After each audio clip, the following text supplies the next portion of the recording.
This is the Five Starr Podcast.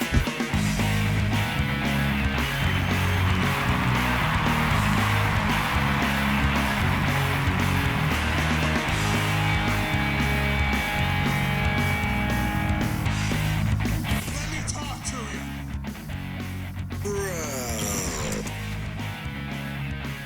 Hi. What do you guys want to talk about?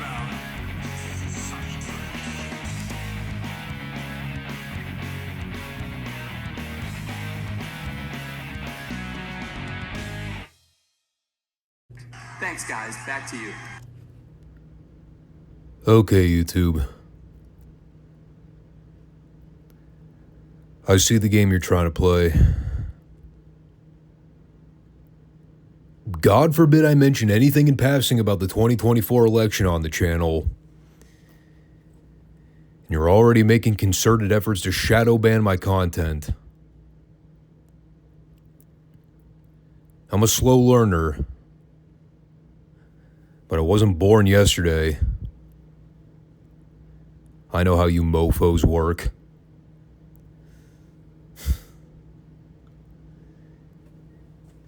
You know, with any luck, by the year 2028, you guys will be mostly irrelevant anyway. That's why I have the backup channel in Rumble. And I'm going to keep pushing it. Rumble, Rumble, Rumble. The viable alternative. Seriously, just go watch my stuff over there. I'm not even kidding you. If you're watching on YouTube right now, stop. Just go check out the stuff on Rumble. The link's in the description. Of course, I can't stop you. I mean, if you're going to watch the stuff on YouTube, you're going to watch it on YouTube. So it is what it is. But no matter where you're checking us out, I do appreciate you taking the time out of your day to watch the show. This is the Five Starr Wrestling Report, where the wrestling channel nobody knows but everybody needs. And it's Friday, so you know what that means. I sound like Excalibur now. Somebody please shoot me. Any references to that moron should make you immediately shadow banned from any video platform. Disgrace to the world of commentary, that guy is. Think about that. We've gone from Bill Watts to Gorilla Monsoon to Bobby Heenan to Jim Ross to Excalibur on nationwide cable television, no less.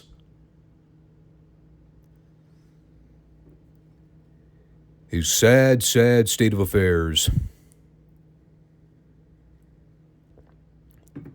Christ, I'll even put Michael Cole above that idiot. And if you are watching for the first time, subscribe, comment, like. We are here on YouTube and Rumble every Monday and Friday for all kinds of fun wrestling topics. A lot of classic coverage, so if you're a fan of the old school content, well, this will definitely be the channel for you. We've covered a lot in the last 3 or so years. Lord knows I'll live long enough to even scratch the surface of all the classic content. But it has been a ride. And as long as I still have the passion to do this, I'm going to keep at it. And that right there, ladies and gentlemen, is what we call passion. So, as we move into NWA programming, I wanted to point this out because it is really kind of interesting when you think about this from a modern fan's perspective. Currently, you got this really hot angle going on between the Midnights and the original Midnights. Jim Cornette's crew versus Paulie Dangerously's crew out of the AWA. It's a feud that quite literally sprung up from out of nowhere.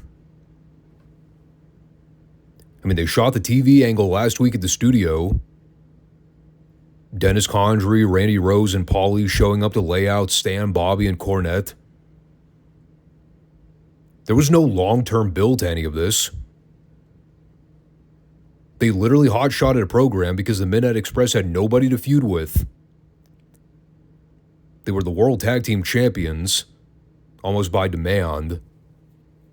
And their previous two programs basically got cut off cold turkey.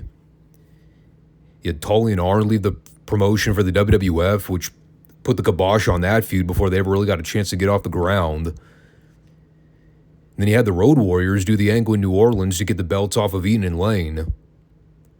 That way they could set up with what they did with the original Midnights the other week. But I always find it funny how wrestling fans now, they think you need these overly intricate, complex storylines for things to truly matter. Like, you need 6 to 12 months of layered plots for something to be considered great or important. Like you're watching a fucking sitcom or something. Meanwhile, I'm watching a wrestling product from the late 80s on national syndicated television. What is the hottest story at the moment? Literally something they booked 7 days ago. And not only is the talent involved phenomenal, but the people are fully invested. Yeah, there wasn't some cryptic 8-month plot where Paulie was sending Cornette all these mixed messages and telephone calls, teasing the debut of the original Midnights. There were no vignettes for any of this shit. They just showed up last week, killed the Midnight Express, bloodied up their manager for the whole world to see, and then left like total badasses.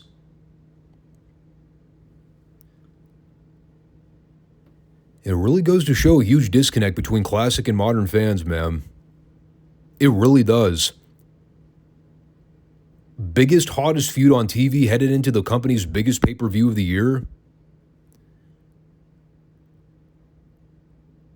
One angle. That's all it took. And now the people are hooked. And so naturally, there's really only one way you can start this week's show after shooting that TV angle the other week. Here comes Paulie Dangerously to the interview booth with his weird-ass looking spray tan job. And it's not really much of a promo. It's mainly just him mimicking JC's intro for the standard Midnight Express squash. So we pitched to the ring for Dennis and Randy versus Jerry Price and Rick Allen, with their ring jackets that read Midnight Express, Midnight spelled Midnighte.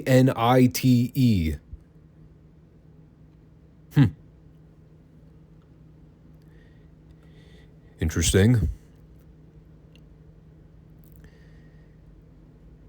Now, obviously, if you've been following along in our Crockett reviews for the last 3 years, God, I still can't believe it's been that long already. But you'll know about the whole abrupt Dennis Condrey departure in '87, what ultimately led to them bringing in Stan Lane to fill that spot. I'm not going to bore you with the details of all that again. The point is that Dennis Condrey wasn't a new face to the promotion by this point. The announcers talked about his history with Bobby Eaton and Cornette.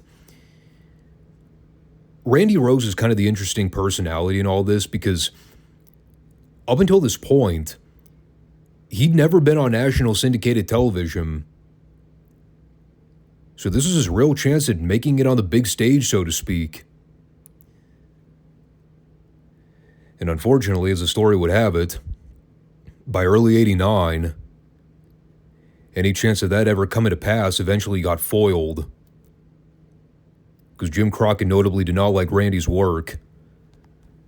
So he was pretty much already looking for excuses to cut his legs out from under him before he ever got off the ground. And was Randy Rose a great in-ring technician? Arguably not. His style was a little jerky at times. There were even points when I was watching him here where I was like, that looked a bit sloppy, or that looked a bit odd in execution. But he wasn't a bad worker. I don't know if maybe he and Crockett had some kind of disagreement or something behind the scenes, and they just never got on the same page. But on the whole, it was a fine debut for the OG Midnights. Crowd was chanting, "We want Bobby and Stan," which was kind of interesting. Not because of the chant per se, but it was just a weird cadence at the end of it. It didn't have any rhythmic jive. "We want Bobby and Stan. We want Bobby and Stan." I don't know. I'm kind of more used to the 3 or 4 syllable phrases where you can insert claps or something into the pauses. In any case, Dennis and Randy went over very decisively. Paulie was on the floor making the occasional phone call on that giant brick of a gimmick. Still makes me laugh thinking about it to this day. The fact that people used to actually carry those around with them. And that led to a quick promo at ringside afterwards, just to put the finishing touches on the new arrival of the original Midnight Express. Arguably nowhere close to the best promo of Paulie's career, which really goes to show how far he's come after being around the business all those years. That guy is easily among the top 3 or 4 promos in WWE today. Here in 1988,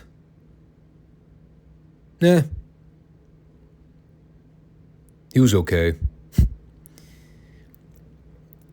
He basically talked about for 18 months, he preached that Dennis and Randy are and have always been the original Midnight Express. Hell, Dennis was the guy that carried Bobby on his back for all those years. And all the people that mocked Paul and said, "Nobody needs the original Midnights in the NWA. They've already got the Midnight Express." Well, those are the same guys that got carted off on a stretcher less than a week ago. I also liked how he covered for accidentally looking at the wrong camera here. He goes, "I'm new around here. I look at whatever camera I damn well please."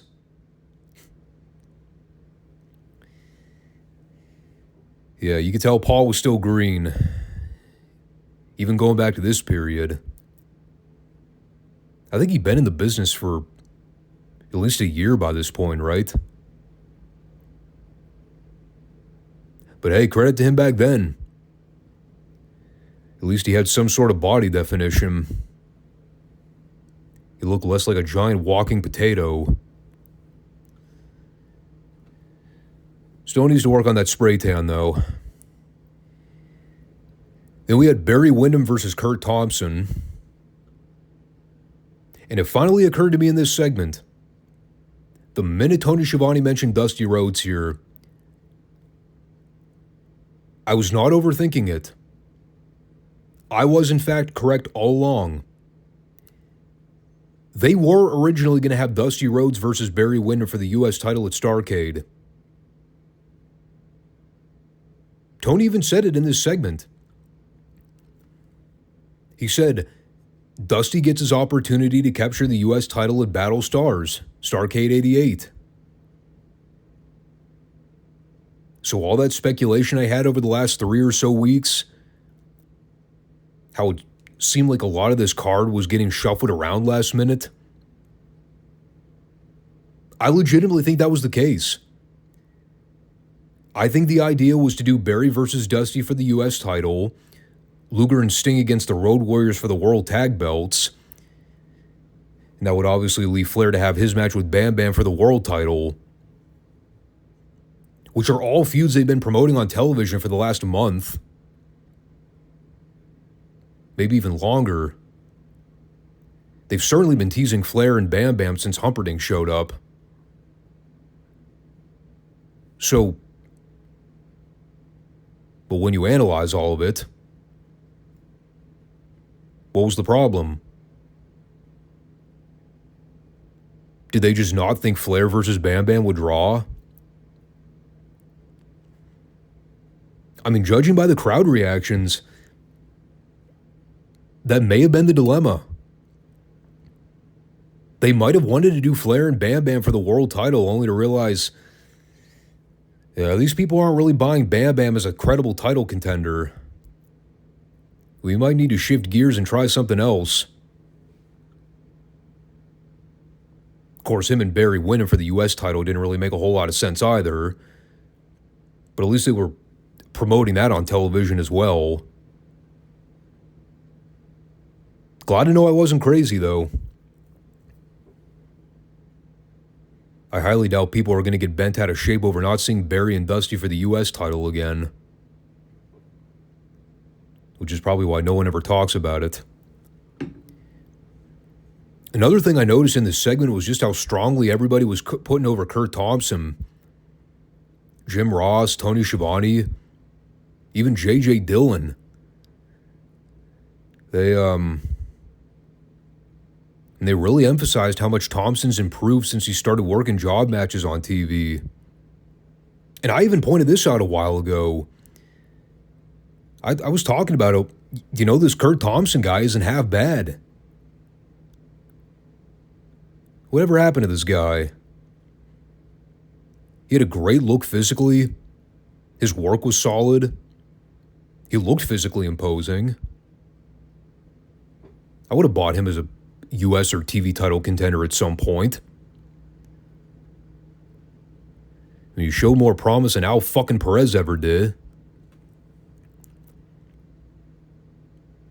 I mean, I would argue this whole match ended up turning into a proving ground showcase for Thompson than it did putting over Wyndham. Yeah, I mean, yeah, Wyndham still went over, and he dominated virtually the whole thing. But the announcers kept putting over the fighting spirit and the courageous effort of Kurt Thompson.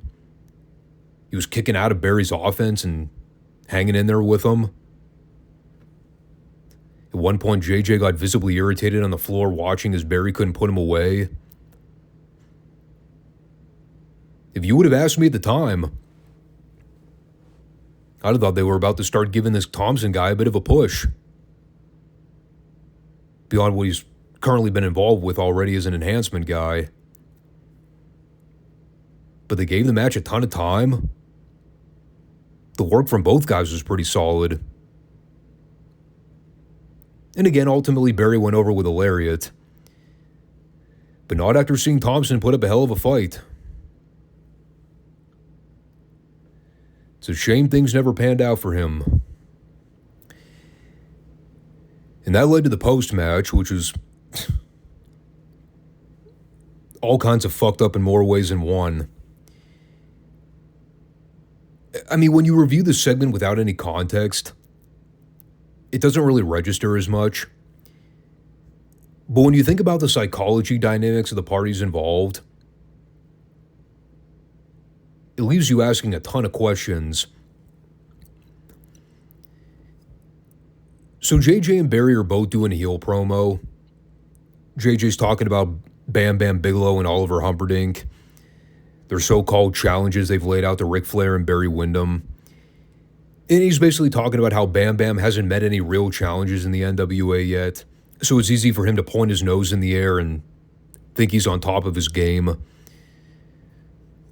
So eventually, here come Humperdinck and Bam Bam. And I want you to keep this in mind as we review what happened here. Bam Bam and Oliver Humperdinck are the baby faces here. JJ and Barry are the heels. The heel just had a long, grueling TV match not less than a minute prior to this segment. So when the babyfaces come out to confront these two, they're fresh as a daisy. So you'll imagine how surprised I was when Bam Bam and Barry Windham started getting into a brawl. A brawl, by the way, that was initiated by Bam Bam, because he was the one that threw the first punch. Yet somehow I was supposed to cheer Bam Bam, the 380-pound monster, the bigger athlete that did not just finish wrestling a 15-minute barn burner. All the while, Barry Windham, the so-called heel in this situation, the guy that I'm supposed to hate, he's out there already winded and tired. He's having this long, drawn-out street fight with a guy that outweighs him by a good solid 100 pounds. He's not running away. He's fighting him. And he's already been through a TV match. So he's already going in at this fight at a disadvantage.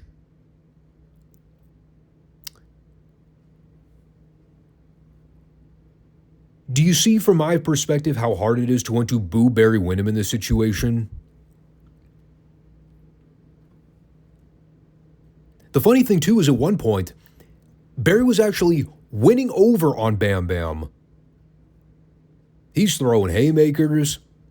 He's actually making his own comeback on him. And granted, the whole thing eventually ends with Bam Bam perched on the top rope after JJ pulled Barry to safety, because Bam Bam was about to go for his signature splash. And of course, if all that wasn't bad enough, who should then come in to suck up the spotlight but Dusty? And I immediately hear every single hardcore fan in the world cry out, "Fuck off."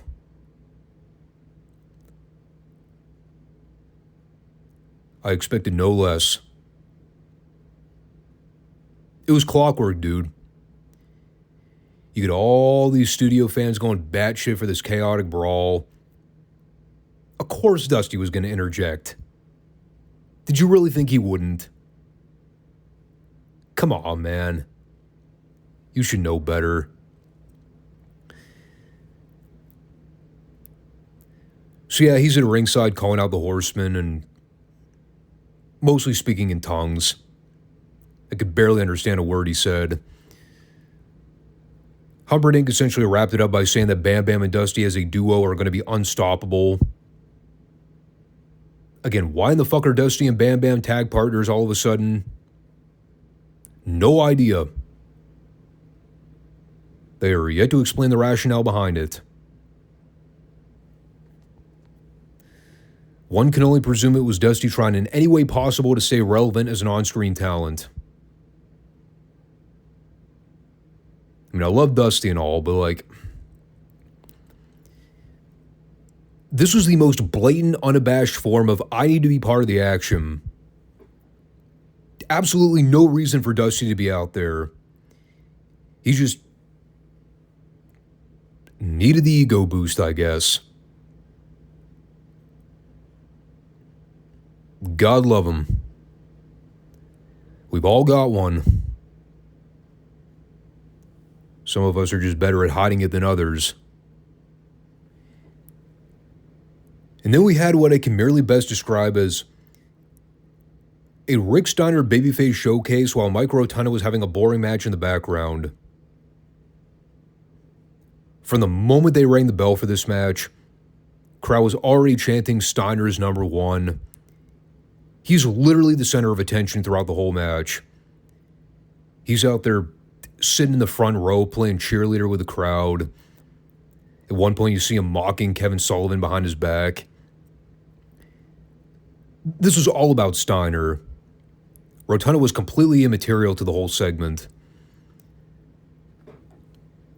And like the funniest thing about Steiner making faces behind Sullivan, even the announcers point out, you know, when Sullivan watches his tape back, he's going to smack the shit out of Steiner.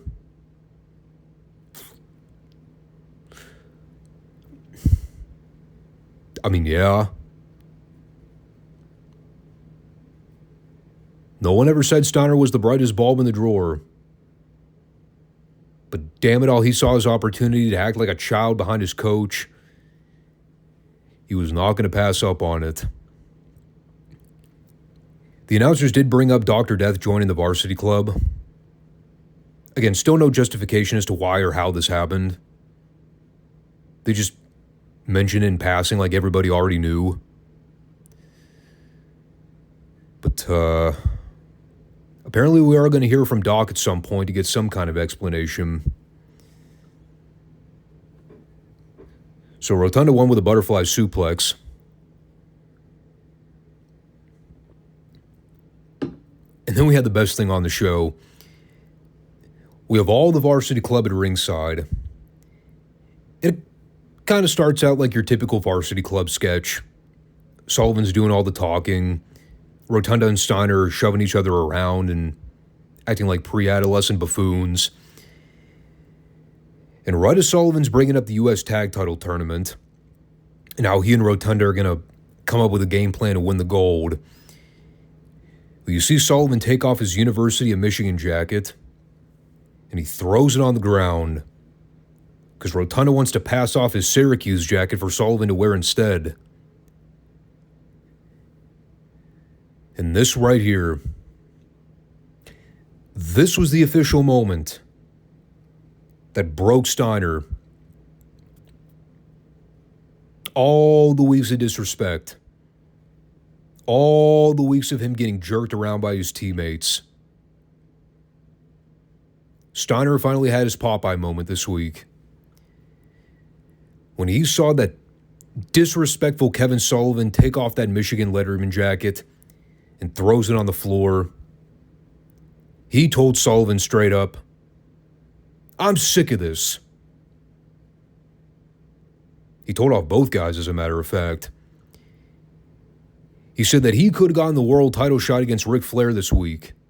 He could have beaten Dr. Death. He could have beaten Mike Rotunda. Hell, he could have beat Kevin Sullivan in a match. And right as Steiner walks off on his own, big pop from the studio fans, by the way, you just see David Crockett with a big smirk on his face going, "All right." Absolute total mark. But you know what? I'll excuse it. Because goddamn, this is great. I would have expected a lot of things to rub Rick Steiner the wrong way. But the blatant disrespect of throwing Steiner's jacket on the ground, a gift that he gave to Kevin Sullivan out of the goodness of his heart, that was the breaking point. And holy cow, our first time seeing a raging, pissed off Rick Steiner. Boy howdy. If only we knew what was to come with the Steiner brothers in the next decade. Plenty more pissed off, angry Steiner promos to come. And if you thought Rick was good, wait until Scotty comes along. Holy shit. The bar had never been set so high. So then, as God is my witness, I am not making this next match up. Bam Bam Bigelow versus Bill Holiday.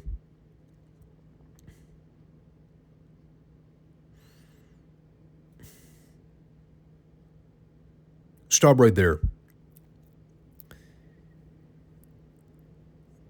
We have had an ongoing rib with the studio jobbers over the last 3 months now. The ever unimpressive duo of the Holiday brothers, Brett and Brad. the single worst set of jobbers we've seen since fucking Don Valentine. You're telling me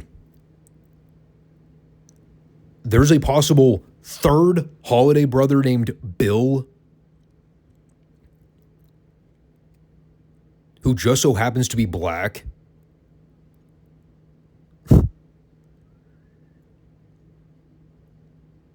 It cannot be a familial tie.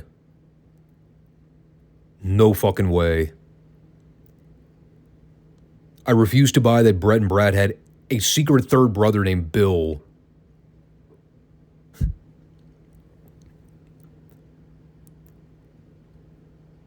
No joke, I actually had to double check to make sure I wasn't seeing things. Like, in the back of my head, I'm thinking, is it possible that one of the brothers was named Bill all along? And I just forgot? No. They were Brett and Brad Holiday. Then out of nowhere, here pops up a guy named Bill Holiday.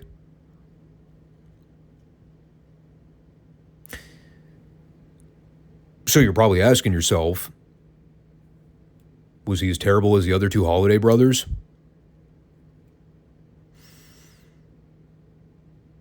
Well, to be fair, the match didn't really go long enough for me to form any kind of conclusive opinion. Bam Bam destroyed him in short order and went over with a big splash. I'm sure we'll see plenty more Bill Holiday squashes later on where I can critique him in further detail. For now, we will just say inconclusive when it comes to placing him in the pantheon of all-time terrible studio jobbers. No one will ever come anywhere close to Don Valentine, though. It's just not humanly possible. So then we came back from break where the sheep herders once again directed our attention to their wonderful whiteboard drawing.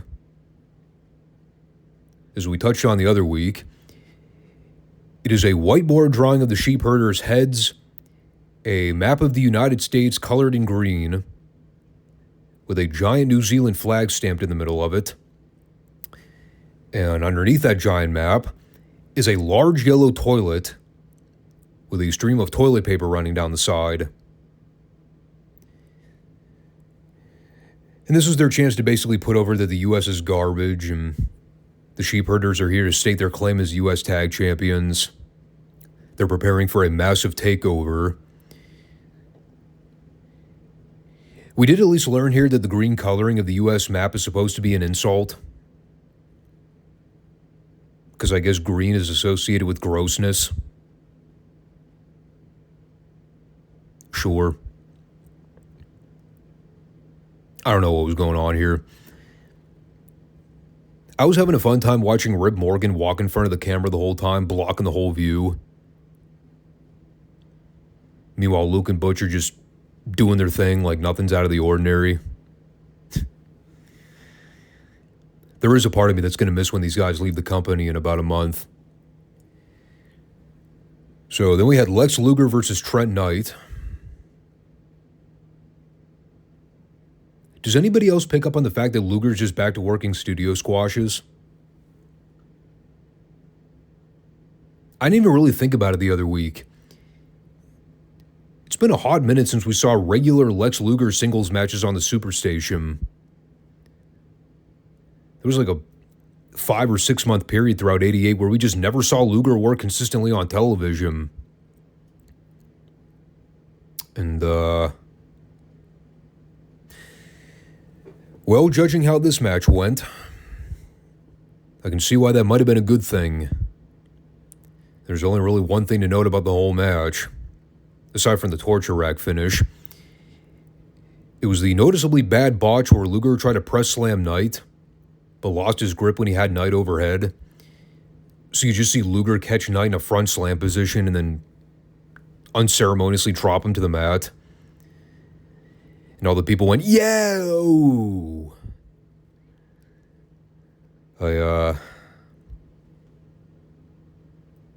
I don't entirely know why they didn't try to edit that out. But hey, the guy's got muscles. And as long as you can flex those muscles, the people will stay behind you, brother. Doesn't matter how good or bad your matches are. If you can show off those biceps, you'll be over for life. Unless you're Jade Cargill.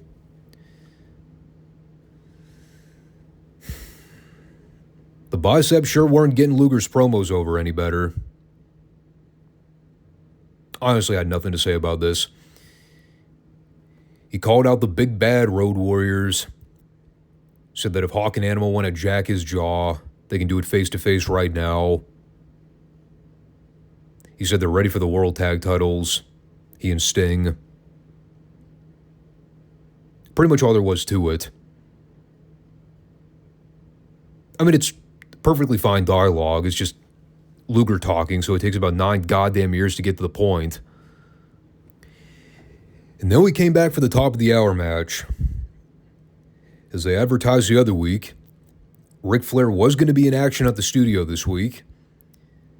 A lot of people were thinking it was going to be him and Steiner based on the promo they set up last week with the Varsity Club. Turns out they had a bigger opponent in mind. George South. This is apparently the week they decided to give all the promising job guys showcase matches. You had Kurt Thompson earlier with Barry Windham. Now George South is in a top of the hour match with a Nature Boy. I did like how Tony Schiavone at one point put over George in this match here, noting that, quote, he's as high as he's ever been.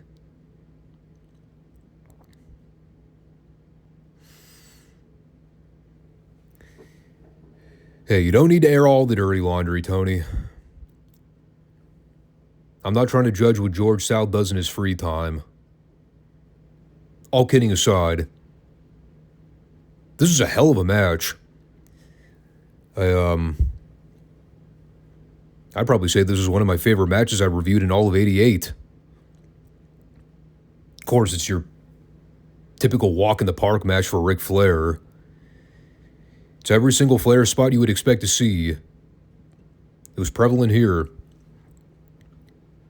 You know, he takes about 90% of the match, gives South a shit ton of offense, sells and bumps around like a pinball for the majority of the time. He did lay into those chops, though. By the end of this thing, South's chest looked like it had been run through a cheese grater. But it was a fun back-and-forth struggle. There was a great spot toward the end where South went to press slam Flair off the top rope. A signature of most Flair matches. Only this was even better, because as Flair came off the top, he accidentally ended up kicking one of the overhead studio lights. So you just see shards of glass come barreling down from the ceiling right in the middle of the ring as these guys are still calling spots. There's fucking Teddy Long trying to scrape all the glass pieces out of the ring with his bare hands. And, well, Flair ends up crotching South on the top. A couple more hope spots at the end for South. But Flair ends up giving him the delayed vertical suplex, followed by a figure four for the submission. Another guy came up with bloody backs or hands, so I presume nobody got punctured with glass. Definitely a little dicey there in the last few minutes, though. I mean, obviously there's a reason Ric Flair is among the all-time greats. I mean, he's the epitome of a guy that could have a great match with a fucking broomstick if he wanted to. This is like... Honestly, I don't even know how long it's been since we've seen Flair work on the studio show. It's been a while. Of course, he just goes out there and does it like it's another day at the office. Part of me wanted to kind of see him work with more of the lower totem pole job guys. just to see if even the Nation Boy could get something watchable out of him. God, could you imagine Ric Flair versus Brett or Brad Holiday? That would have been a 5-star classic just for the viewing experience alone. And then you get the ringside interview afterwards with Flair, JJ, and Barry. And I'm just laughing the whole time because Flair's out there cutting this long-winded promo about God knows what. After he literally just wrestled a 10-minute clinic with George South. You know, he's out there cutting Spitfire promos like it's nothing. Guy's cardio was fucking ridiculous. Meanwhile, Luger works a 2-minute squash and sounds totally blown up when he has to talk. You know, Flair basically responds to all the dialogue from Dusty and Bam Bam. Talked about how Bam Bam made a big mistake by putting his hands on Barry and JJ. Now he's going to have to deal with the consequences of Flair. He also briefly mentioned Hawk and Animal. And of course, now that they're heels, the Horsemen are totally fine with them. Never mind all that bad blood Flair's had with Hawk and Animal for the last 3 fucking years. Nah, it's water under the bridge now. They're bad guys. So they play for the same team.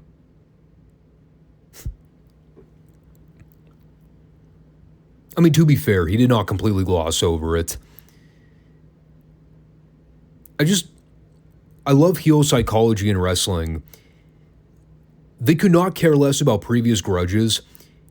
If you're now playing for the same team as them, regardless of any of the previous history, hey, what the hell, we can be friends now. It never works the same way for the babyfaces. You gotta jump through hoops to prove yourself in that case.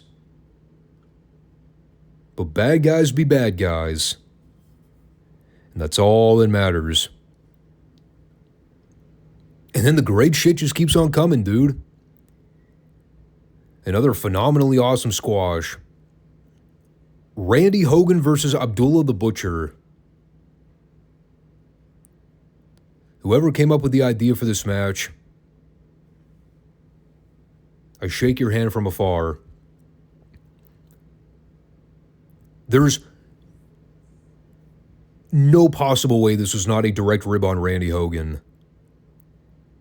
They said, which one of these motherfuckers can we feed to Abdullah this week? How about the dweeb that dresses like Hulk Hogan? Is he still around? And watching Abdullah dissect this idiot. There's a part of me that wishes this match would have never ended.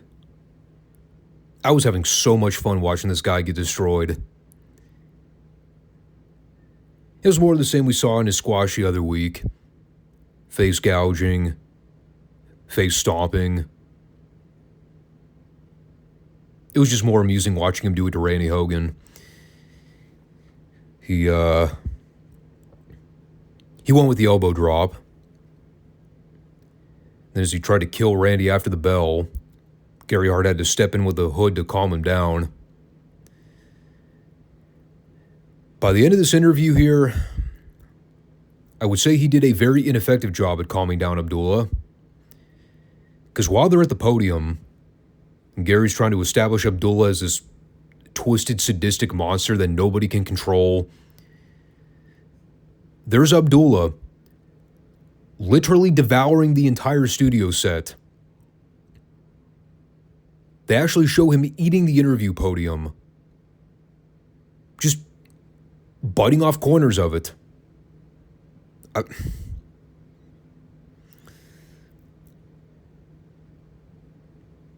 mean, how do you even review something like that? Guy was fucking nuts. I am curious as to why he left the company so abruptly. You know, I know with the whole turnover in administration, there might have been somebody in the office that was like, maybe we don't want to have Abdullah as a regular recurring personality. He's not what you would say family friendly. But like, Again, it's so weird. I completely forgot that Abdullah had a run in 88. And then right as he comes in toward the tail end of the year, he's pretty much gone just like that. I don't even know if he wrestles on the Starrcade card. Does anybody know? I know he comes back later on in like 91 or 92 for a brief run. But this run with Gary Hart, it's almost a blimp on the radar in the Wrestling Chronicles. And so then,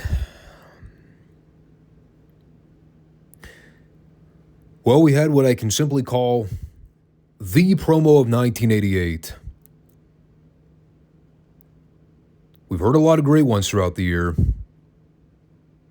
Jim Cornette being in the running for a handful of them.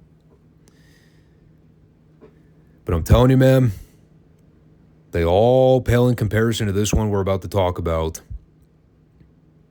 I'll play the audio clip in a minute here, because as I like to mention here on the channel when I can, sometimes there are those promos that my words can't even really begin to describe their magnitude. Sometimes you just need to hear the original sample to get a taste of it. You know, last week it was Dusty's promo on Midsouth, calling out Nikita Koloff as a no-good communist, preaching about the American way of life, and just how amazing it is to be part of the greatest country in the world. This week, it was Jim Cornette's response to Paulie's original Midnight's plot. And just to set the stage here, before we get into the actual promo portion, you get JC, Stan, and Bobby coming out to the podium. JC's carrying the bloody white suit jacket from the angle they shot the other week.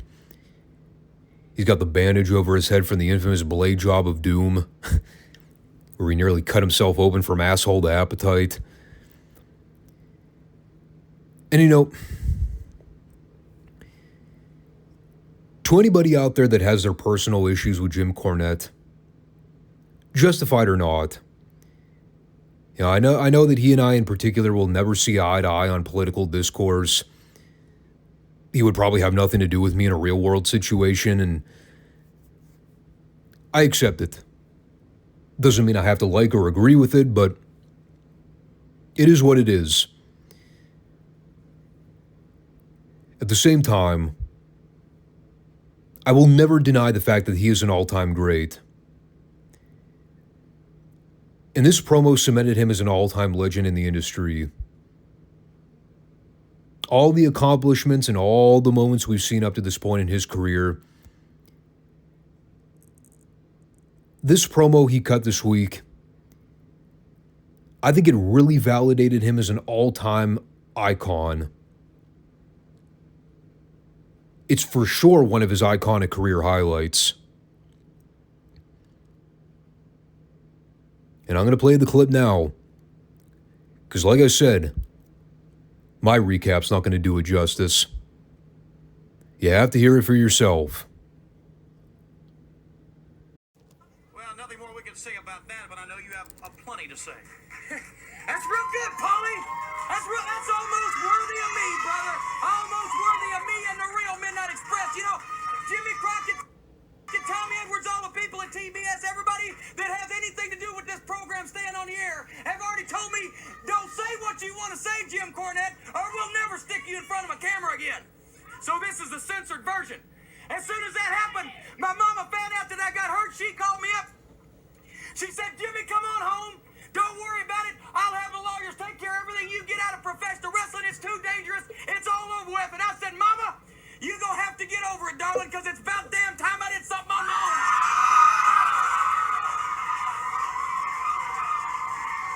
Paulie Dangerously, I'm gonna tell you something right now, brother. It takes more than a couple of geeks. Yeah, that's right, geeks. I like that word, so I'm gonna use it. It takes more than a couple of geeks wearing funny-looking clown outfits with original Midnight Express on the back, copying our moves and taking our name to be the Midnight Express. Dennis Condrey, you say you carried Bobby Eaton around. Well, at first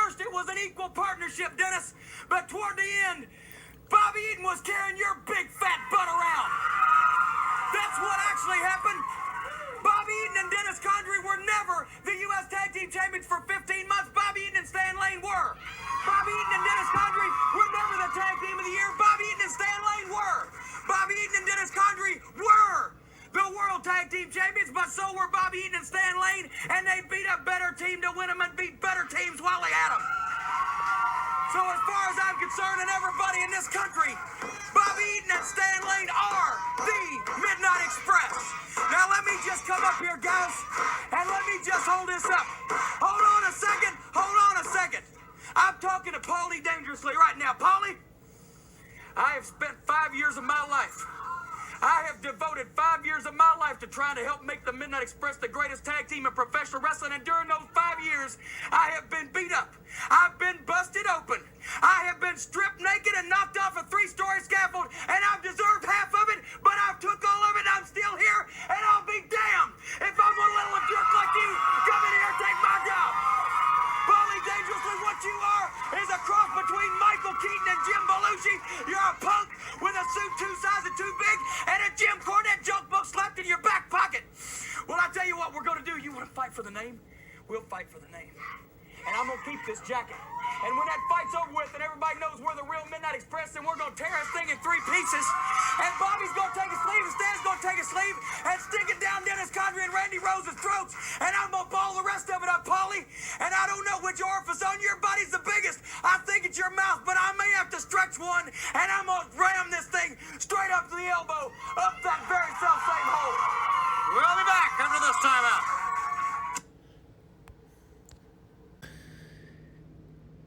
So there you have it. One of the all-time brilliant promos.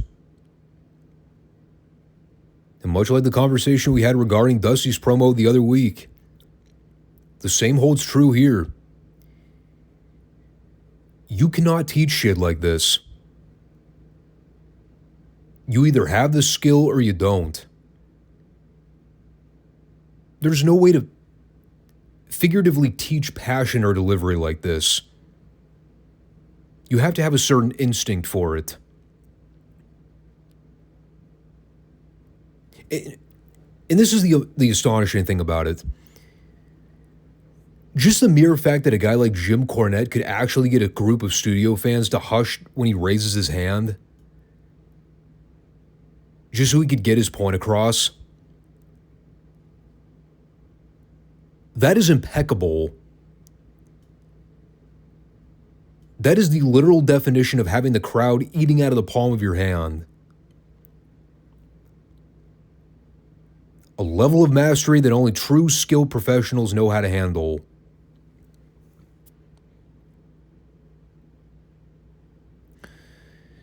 So yeah, this segment ruled.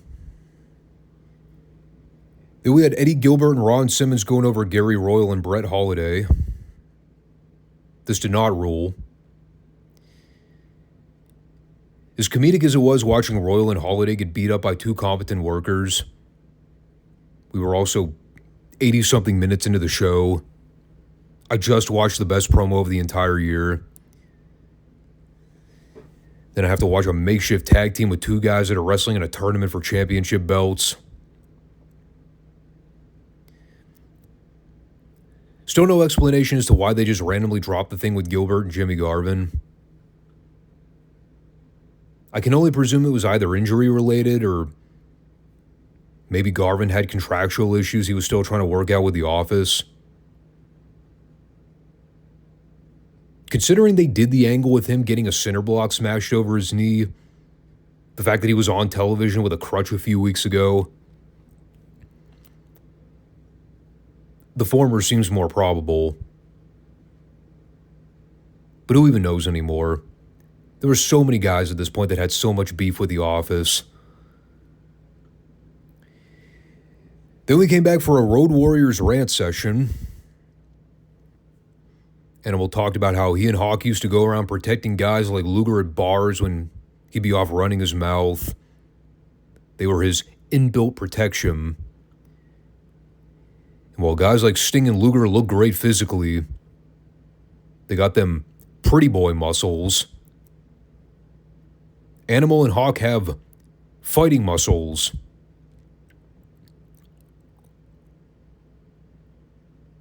I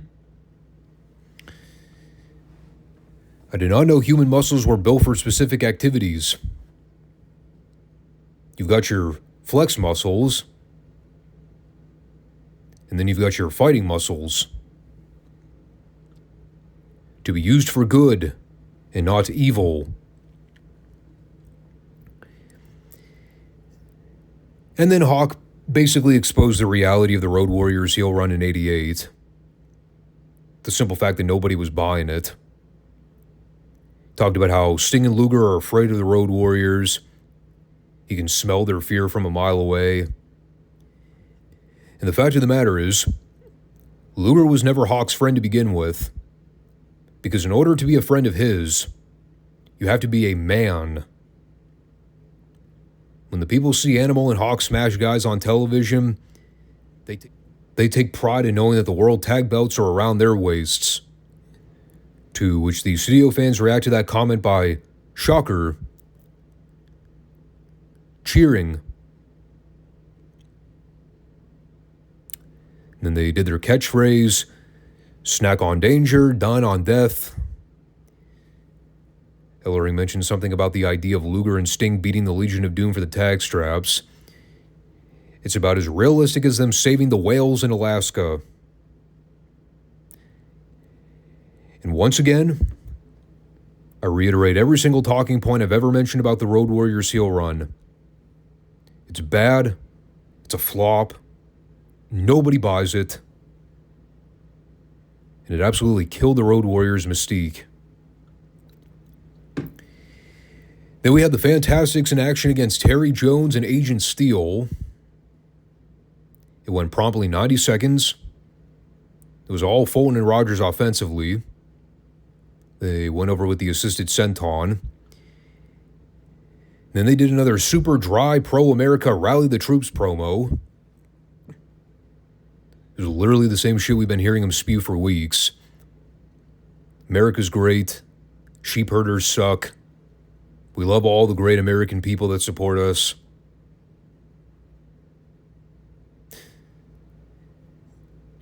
By the way, has this U.S. Tag Title Tournament actually started yet? Did they ever establish the brackets or all the teams that were competing in this thing? Off the top of my head, I know like maybe 4 teams. We got the Fantastics, the Sheep Herders, Gilbert and Simmons, I think Larry Zbyszko and Al Perez. That's all I can think of. Maybe Dusty and Bam Bam. I thought I remember hearing they were a part of it too.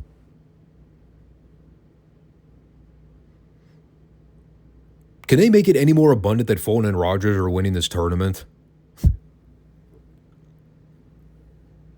I don't know.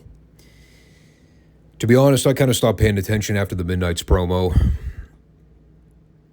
Overall, this was an excellent show.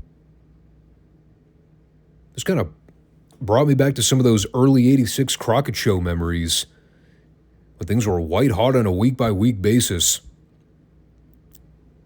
And I know last week was pretty good too, but at the same time, we were primarily judging that off of one angle.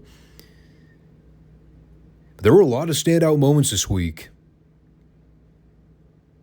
And like I said earlier, if the Starrcade card actually came together like how they've been building it on television, I'd probably have a more positive outlook on that pay-per-view in the future of the NWA headed into '89. Unfortunately, we know things are about to head south real quick. Financially, we know how bad things are. But in terms of the on-screen product, you would never think anything was wrong based on the booking. With hindsight being 20/20, though, we're about to learn just how fucked up things were.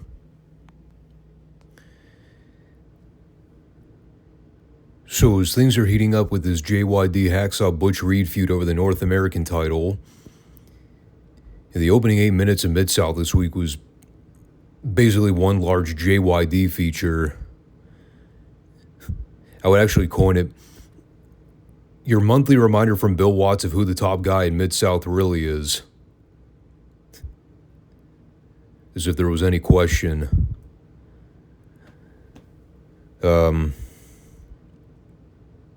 Really, there's not a whole lot to recap with it. Aside from the highlighted footage of him beating up guys like Boris Zurkov and Mr. Olympia, Nick Bockwinkel, Kamala. I will note that footage in Houston of him wrestling Bockwinkel, that had to have been going back to early 82. Because JYD was in much better shape back then. He actually had muscle definition.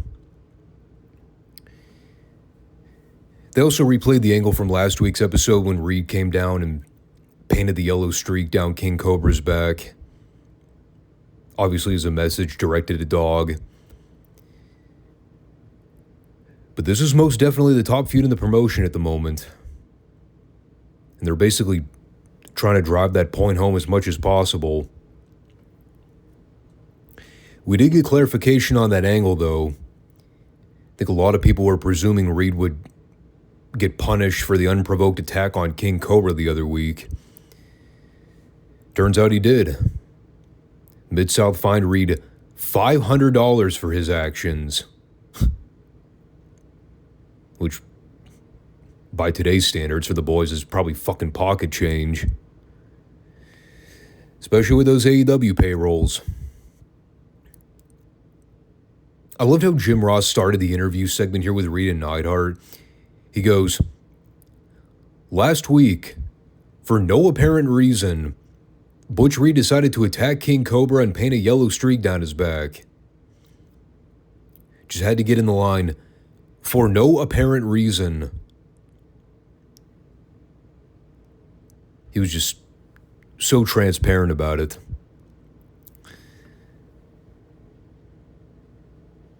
So, of course, Reed responds to the whole situation. He first establishes that King Cobra was one of Dog's stooges.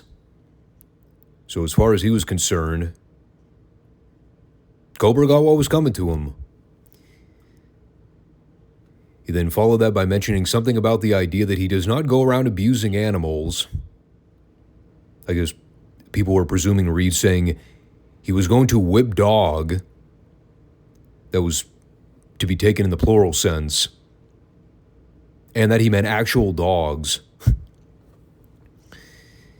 So he just needed to get over, there's only one dog that I'm planning to whip. I don't abuse no dumb animals. I'm talking about that greasy, no good junkyard dog.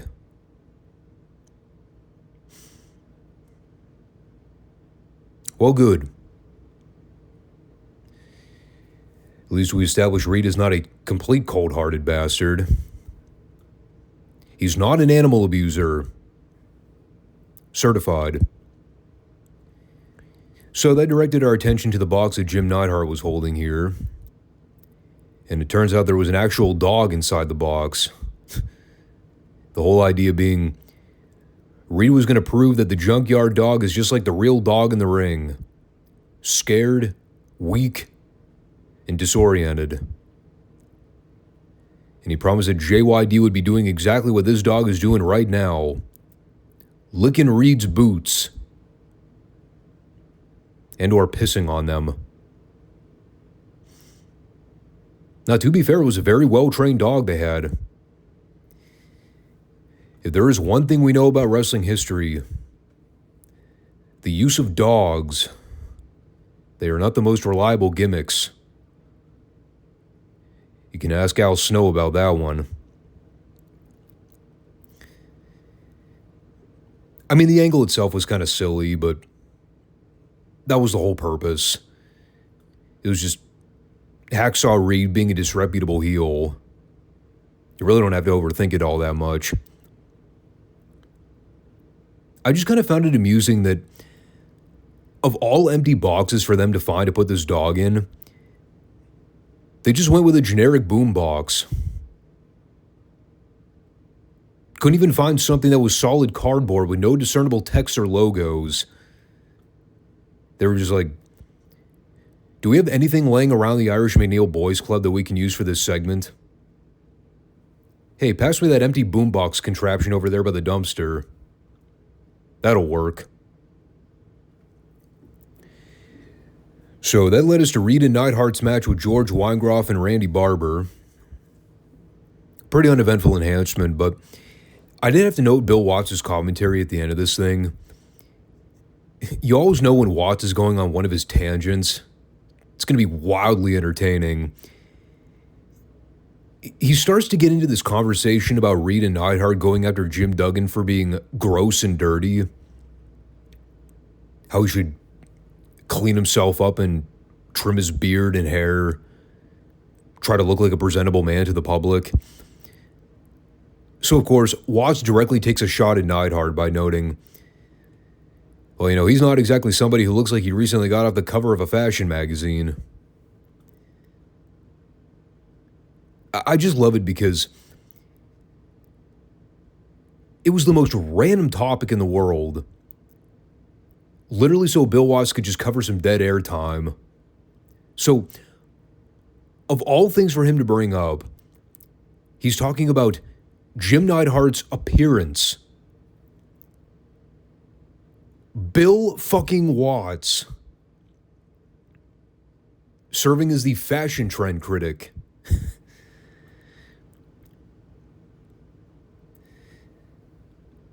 I mean, I guess it was better than him calling boring spots for a squash match. Still. So then we came back for more recap footage. And this one all centers around what happened last week in the Butchery Jim Neidhart versus Jim Duggan Dusty Rhodes match. Notably the angle at the very end, when Nikolai Volkov ran out with a giant bag of wheat and broke it over Dusty's head. With a great visual of Reeser Bowden just casually strolling by the crime scene while there's pandemonium and chaos going on. Now, they did not air Dusty's promo that he cut later in the show after he came back to chase Nikita out. Or Nikolai. Wrong Russian.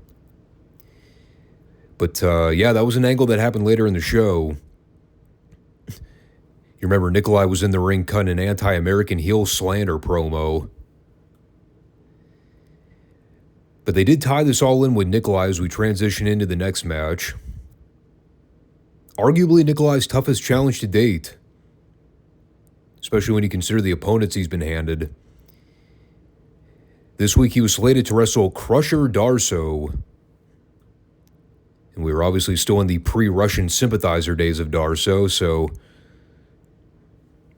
insert your weekly Daisy Duke Jorts witticism here. Still can't believe he's wearing those fucking things still. I do have to take a moment to analyze Nikolai's pre-match spiel.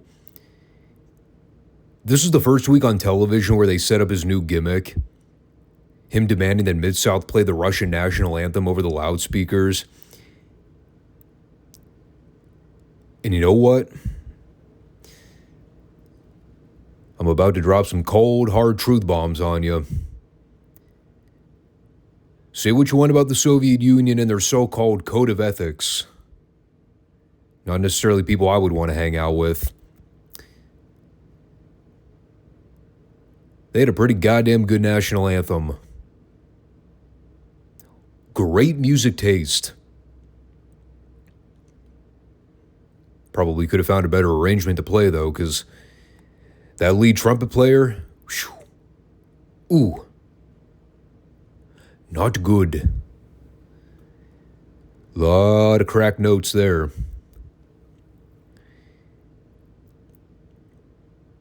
So they basically got through the main theme and then cut it off so they could start the match. I mean, they only had so many minutes of TV time. I don't think they wanted to waste 3 minutes going through the whole song. Nor did the people want to hear it. So Darsow goes right after Volkov here. Again, it is Volkov's biggest challenge to date. So it was less of a traditional squash. Even though Darsow wound up being fodder by the end. But he controlled a good bit of the offense here. The crowd was kind of behind Darsow at various points. Although I would say they were more pro-USA than they were pro-Darsow. You know, if anything, this match proved just how fucking strong Nikolai Volkov was. Darsow was what? Billed at a little over 300 pounds? I mean, he was basically the same size as Nikolai was. Certainly the same height. Meanwhile, Nikolai's just in there overpowering him and muscling him around. Crazy. They gave Darsow a little bit of a comeback toward the tail end. But Nikolai pretty much had it in the bag after Darsow missed a running charge in the corner. Ended up posting himself. And then Nikolai gave Darsow the overhead press power slam. Made it look totally effortless. That was all she wrote. 1, 2, 3. Clean win. Over a babyface, too. And they mentioned at the beginning here, there was only one blemish on Darsow's win-loss record since he debuted. And remember, that was the match he had with JYD a long time ago. This is now his second loss. So, some tells me that Crusher Darsow face run was not long for this world. Called a hunch, though. And that led us to the Road Warriors versus Mike Bond and Art Cruz. It's funny how we were literally just talking about what a failed experiment the heel Road Warriors run was in 1988. Meanwhile, here we are 5 years earlier. The Road Warriors are most definitely heels in Midsouth. But of course, this is well before they became overwhelming fan favorites. So in a way, this actually kind of worked. You see Hawk and Animal jumpstart the job, guys. They essentially beat the shit out of them NWA style. Only instead of it being a 5-second get-over match, it was a 2-minute get-over match. But you know, that really is the ultimate difference, man. Between the 1988 heel run versus the early 1983 run, when they had literally just broken into the business and weren't exposed to a nationwide audience yet. I mean, they could get away with being heels at first, because the fans had not settled on wanting to cheer him yet. They hadn't become universal babyfaces by this point. But once the fans collectively decided, hey, these guys are kind of awesome, well, their fate was sealed. They were way too badass to be booed. And you just couldn't force the people to hate them. They were just way too cool. Not the Scotty Too Hottie Brian Christopher version of too cool. They were just actually way too cool to be hated. It really goes to show what a difference 5 years makes. And then we had a special segment. Welcoming back to the Mid-South area, Mr. Wrestling 2.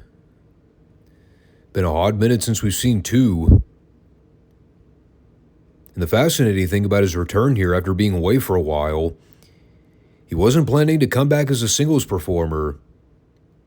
He actually had bigger plans in mind. And so that leads us to the introduction to the Magnum TA Mr. Wrestling 2 pairing. And credit to him. I always like giving Reeser Bowden shit when I can. Just because he's such an easy, dry target. Nah, he actually set this up quite well. Talked about how in the world of professional sports, there's always a team aspect to how things are done on the field or on the court.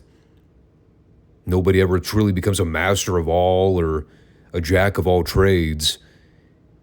Even the all-time greats, like Muhammad Ali, even he had coaches. And so that leads us to Mr. Wrestling 2.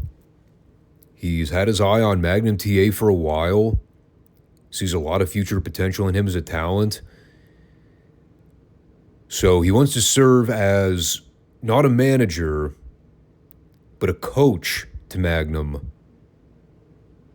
Somebody that he can team with and teach along the way as they get to work together. And that's essentially what they talked about in the sit-down interview. Two wants to pass off his knowledge to somebody that he believes has a bright future in the world of wrestling. Somebody that can carry the torch forward when Wrestling 2 eventually steps down full-time and can't do this on a professional level anymore. Of course, watching all this back in hindsight, knowing what we do about the unfortunate way Magnum's career came to an end, it is both a remarkably great segment and simultaneously an absolute disheartening tragedy. And two things can be true at once. And Magnum was basically here to give his blessing to the team, or endorse it, I guess you could say. Talking about how he's had a lot of great life coaches and trainers throughout his amateur career. But now is his chance to take what Wrestling 2 has to offer and use it to elevate his profile. It's the start to what winds up becoming an iconic tag team in wrestling. And of course, I don't think people are ever going to consider Magnum and 2 in the top 5 or maybe even top 10 of the all-time great tag teams. I will say, though, I think there's a case to be made that this particular tag team is supremely underrated. Especially when you think about the guys they end up working with down the road, the storylines and feuds they get involved with, what ends up happening later on down the road between those two personally. Not to try and spoil the obvious, but... And there is a reason there's a trope about makeshift tag teams in wrestling. Why do you put them together? So you can break them up and have them feud. So yeah, love this segment. Can't wait to talk about their work together going forward.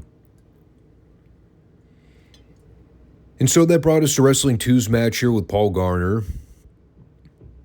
I remember Garner from the TBS Superstation shows when he was a job guy there. I never really took into account how fucking tall that guy was. Probably the only good attribute he had going in his favor, because he sucked as a pro wrestler.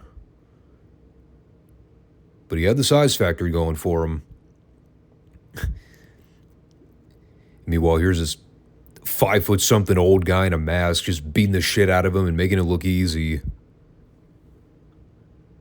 Funny thing, too, is it was totally believable. Really not much to say about the action itself, other than the major size discrepancy. 2 went over with a running knee lift. Watts was getting over the closing remarks in the previous pre-tape where Reeser was asking 2, are you going to teach Magnum that signature running knee lift?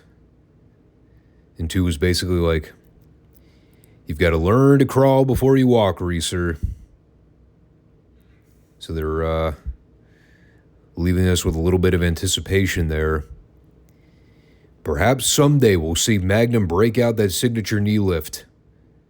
And it'll show Wrestling 2 that he's got the power. And we had Mike Jackson versus Jeff Sword, which I really didn't know much about. Other than the absurdity of them putting over Jeff Sword here, that made me laugh. I like Mike Jackson, but it was what it was. Basic standby. Another pretty significant size difference between these two. But Jackson worked really well as an underdog, trying to out-wrestle Sword, using quickness and agility. But like I said, then Sword just wound up going over with a swinging neckbreaker. I saw that, I was like, the fuck? I mean, I could at least see them putting over an Art Cruz or a King Cobra over a Mike Jackson. Jeff fucking Sword?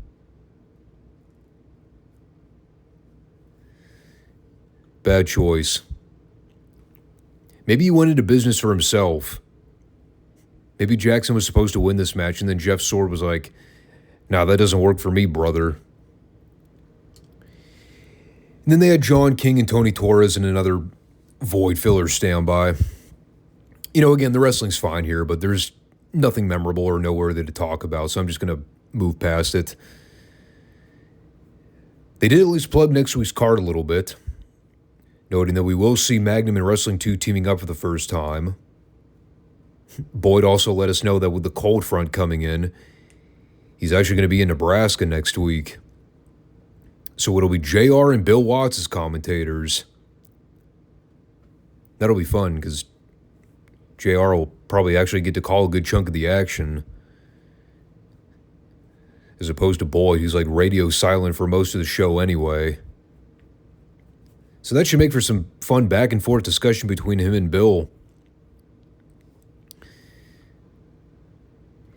You know, it was kind of a weird show this week in the sense that nothing was necessarily bad, but they were kind of just mainly filling in the people about stuff that we've seen over the past few weeks. So there wasn't really a whole lot to come out of the show, with the exception of them talking about the Magnum and Wrestling 2 pairing. We know the Dog and Reed are still beefing over the North American title. Nikolai Volkov is slowly being moved up the card toward the title picture. But I guess you could call this episode a stationary program.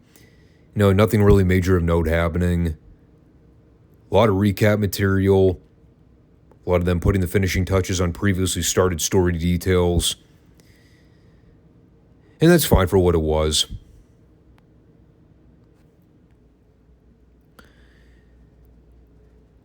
Meanwhile, over in Dallas, well, we got a few new personalities showing up to the area. We've had the arrival of Rick Rude and Percy Pringle in just the last couple weeks. This week they introduced us to another member of his stable. We'll get to that. And we've also got the developing story with Chris Adams and Gino Hernandez, now that they're bald-headed geeks. So there's kind of an inbuilt excitement factor going into their matches now. You know, people are wondering, when's the day going to come when one of the babyfaces expose their bald heads to the Dallas crowd? You know, it's the same kind of psychology they used a few years ago when Buddy Roberts had the fake wig on after the incident with him and the Iceman and the hair removal cream gimmick. Glorious times. So, well, obviously, you know, you can't forget about the Sunshine Missy Hyatt drama. It is kind of interesting on the surface because if you think about the entire world-class timeline, all the reviews we've done from late 82 up to this point, they are essentially just rehashing old storylines from years past, just adding a little twist to it. But like the Gino Hernandez Chris Adams story, it's basically the same thing they did with Buddy Roberts and the Freebirds. The Sunshine Missy Hyatt thing is basically a modified, more updated version of the Sunshine Precious storyline back when Jimmy Garvin and Chris Adams were still in the middle of their heated rivalry. So, I mean, in a way, you could basically infer that they're rehashing old concepts because they ran out of ideas. I can definitely understand that argument. With that said, though, I'm not going to poon it because at least they're trying to make the product interesting again. And Lord knows things have been boring and lifeless and world-class through most of 85. I mean, I truthfully can't recall the last few that I genuinely enjoyed watching on this program. Maybe when Cornette and the Midnights were still around. The feud with him and Sunshine. Although looking back, certainly wouldn't rank among my favorite things even Jim Cornette's done in his career. I mean, the simple fact that most of the feud revolved around a fucking green suit jacket. That should tell you all you need to know. I also try not to reflect too much on the Midnight's run in Dallas, because, boy, was it lame as fuck. Speaking of people who are lame as fuck, I had a revelation here when I was watching Mike Reed versus Jack Victory. I understand for a lot of people out there, the name Mike Reed really doesn't mean anything. Fair. The guy was mainly an underneath talent they used locally in places like Dallas, and I think occasionally we saw him pop up in Midsouth. But it really stood out to me here. This guy's got the worst case of resting bitch face. It's either that or he looks stoned out of his mind. God, people used to rag on Dean Malenko for being the most robotic, expressionless pro wrestler of all time. They ain't seen nothing until they watch Mike Reed for 5 seconds. He had one facial expression, a look that read sheer indifference. Quite frankly, that's worse than looking bored or fake angry. Indifference is the look they give those default characters when you're trying to create your own video game character. That's what Mike Reed looked like. Generic placeholder NPC. So the story here kind of revolved around Jack Victory making his return to Dallas after having been storyline injured in his match with Brian Adias at Texas Stadium. That was the match where Gary Hart just randomly showed up as Victory's manager for no reason. And then while Adias had Victory in a spin toe hold submission, Gary was yelling for Victory not to give up. So instead he just passed out and got his shoulders pinned. Well, now I guess Victory is mad about that embarrassing loss. So he spent the whole time targeting Reed's knee and trying to work that over. I can merely suggest that babyface imperil Mike Reed. Highly comical. So, suffice it to say, this match did not have a lot of heat to it. I also found it funny that Victory spent the entire match going after Reed's leg, only to then go over with a gourd buster, a move that does not explicitly target the knee, and or anything close to it. Other than that, match was fine for what it was. Presumably he and Adias are still going to be feuding over the Texas Heavyweight title. So I imagine that's what they're setting up for the Thanksgiving Star Wars at Reunion Arena. We are also, according to Mercer, getting a Texas death match inside of a cage. The Great Kabuki versus John Tatum. That ought to be a fun bloodbath. That is now precisely 2 matches that I'm aware of going into this Thanksgiving reunion show. So I must be paying attention quite well. Either that or they actually bothered to announce a card on TV for a change. And then we had Rick Rude in a squash win over Mike Bond. I like how Mark Lorenz couldn't just introduce him as Ravishing Rick Rude. He had to say, the man with ravishing written on the back of his robe. Could you just imagine like if ring announcers did that to all the heels? Any heel that tries to self-proclaim himself with a nickname, something really conceited, you know, the ring announcers just go, the alleged so-and-so, or the guy that has his gimmick written on his gear, but we all know it's bullshit.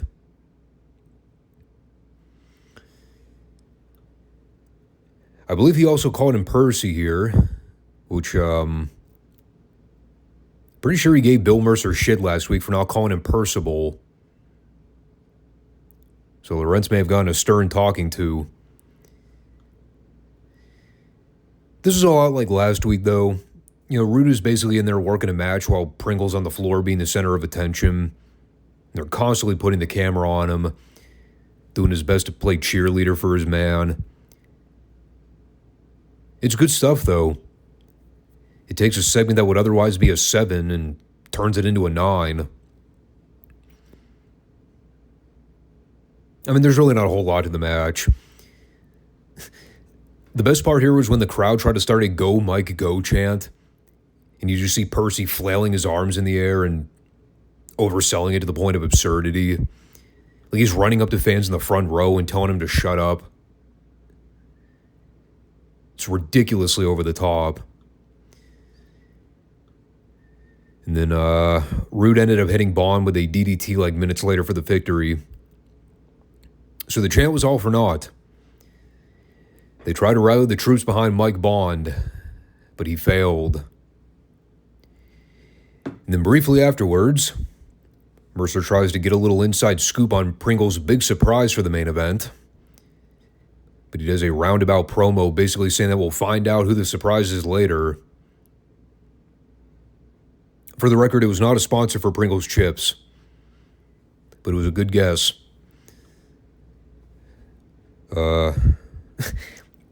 I did laugh here too when Rude just decided to walk in front of the camera and flex. If there's one thing Rude is really good at doing aside from everything, it was showing off his physique. He was definitely, how you say, ripped.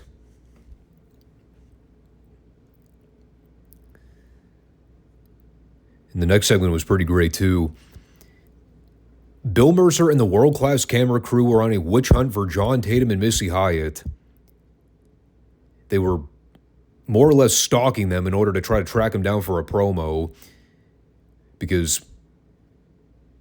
apparently this promo was super important. It could not wait for television. Mercer needed to do his journalisming out in the public sphere. So after long hours of basically driving all over the place to find these two,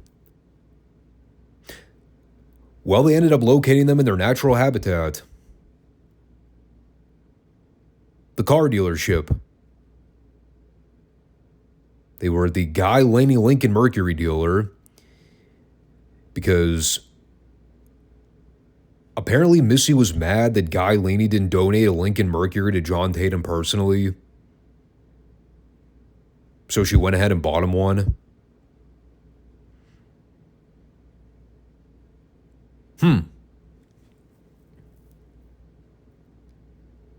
Sounds like a classy lady. Good catch, John. Sorry things didn't work out for you when she dumped you for Eddie Gilbert. Anyway, Mercer tried to get her to comment on Sunshine, and then she got all butthurt and offended and basically told Mercer to piss off. So we've now established what triggers Missy. Anything to do with the mentioning of the name Sunshine. Perhaps she's running scared after having decked Sunshine with a loaded purse in Fort Worth. But that's just speculation. I'm just kind of going by the clip they aired.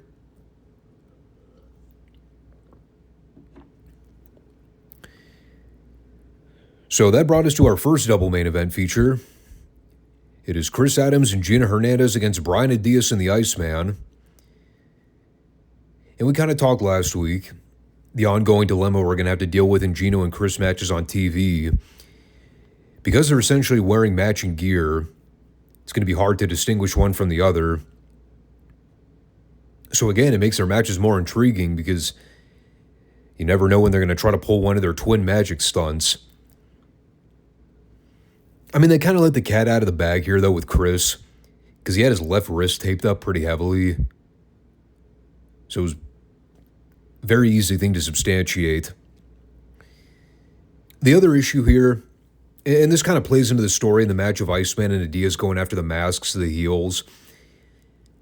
There was a point where you could clearly tell that Gino already started growing his hair back. The back of his mask ended up kind of getting folded over at one point. You could see he already basically had a full head of hair again. At least for the backside. So the gimmick is already toast. I think they managed to outsmart the fans here, though, because they were still popping whenever the heels were in jeopardy of having their masks removed. And they were able to get a little bit of heat on the Iceman. They went back to the well of using the wrist tape behind Rick Hazard's back to cheat. Big hot tag for Adias I think it was Gino that went up and missed a double axe handle. And right as things broke down at the end, you see Diaz try to put Gino in the spin toe hold. But then Adams pulls out Gino while Hazard's not paying attention. Boom, boom, twin magic. Chris hits Diaz with a super kick. And... well, he ends up pinning Diaz even though the Iceman clearly broke up the count before 3. I don't know what was going on there. But the bigger picture was Parsons trying to plead his case to Hazard that the heels cheated. Again, though, all because of the masks. And Rick Hazard wasn't able to tell which one was which. So it all worked. I like what they're doing with this diabolical twin magic stuff between Chris and Gino. I mean, you can tell it's obviously going to lead to a big payoff down the road. Right now, it's mainly just about getting heat on them while they're continuing to milk that for the time being, and that's fine. And that brought us to the main event. Percy Pringle's big surprise. His newest acquisition to the Pringle dynasty.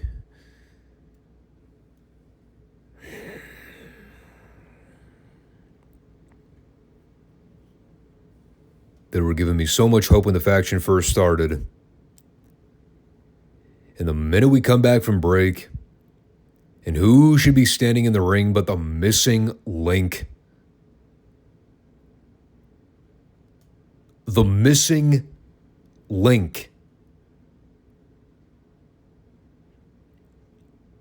I screamed. I began ripping out strands of my hair in frustration. It was so wild. I see him standing there. My very first thought was, well, before the scream, I just thought, you know, the show was so much better without the missing link on it.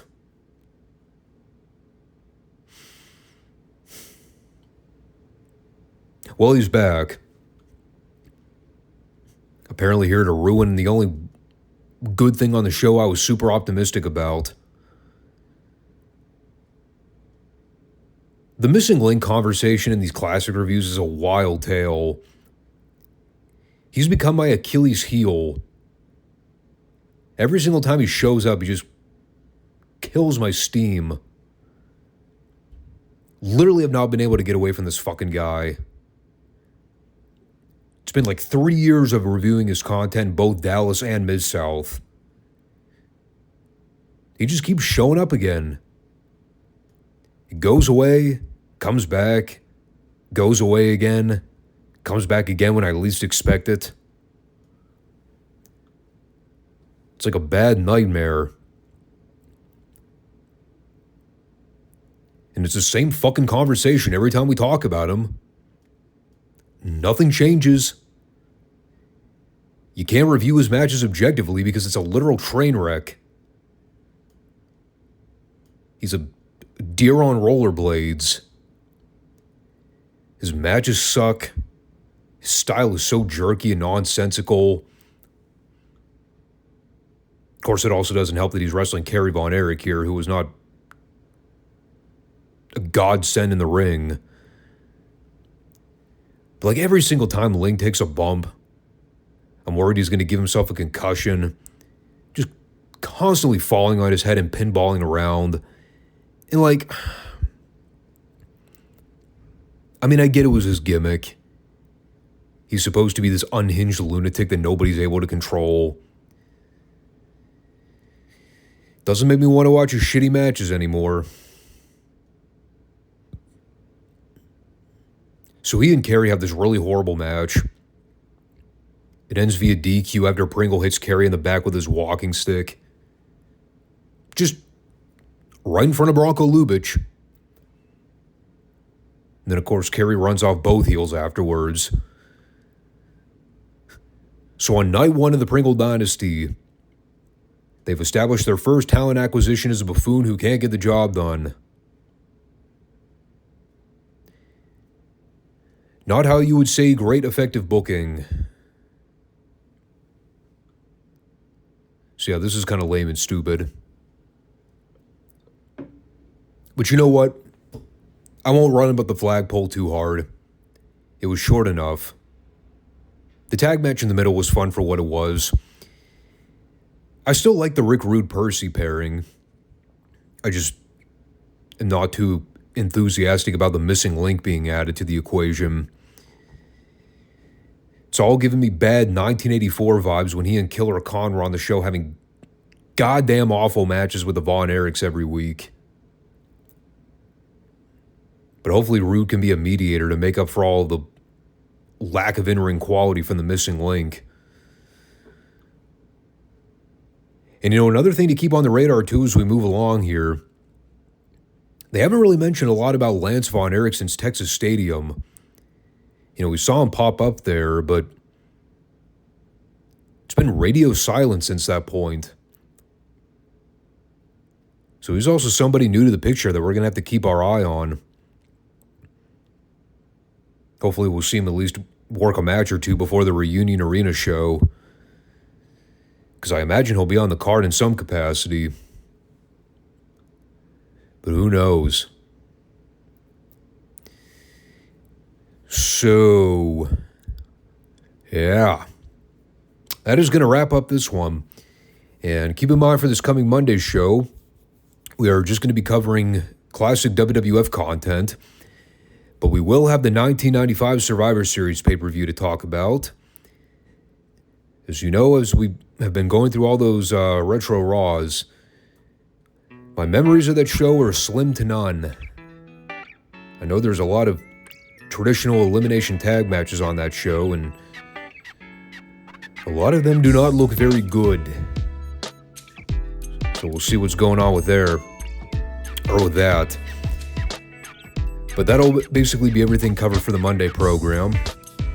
So as always, thanks everybody for tuning in to watch the show. And as always, make sure you subscribe, comment, and like if you have not already. And I'll catch you guys soon. Take care. Peace out.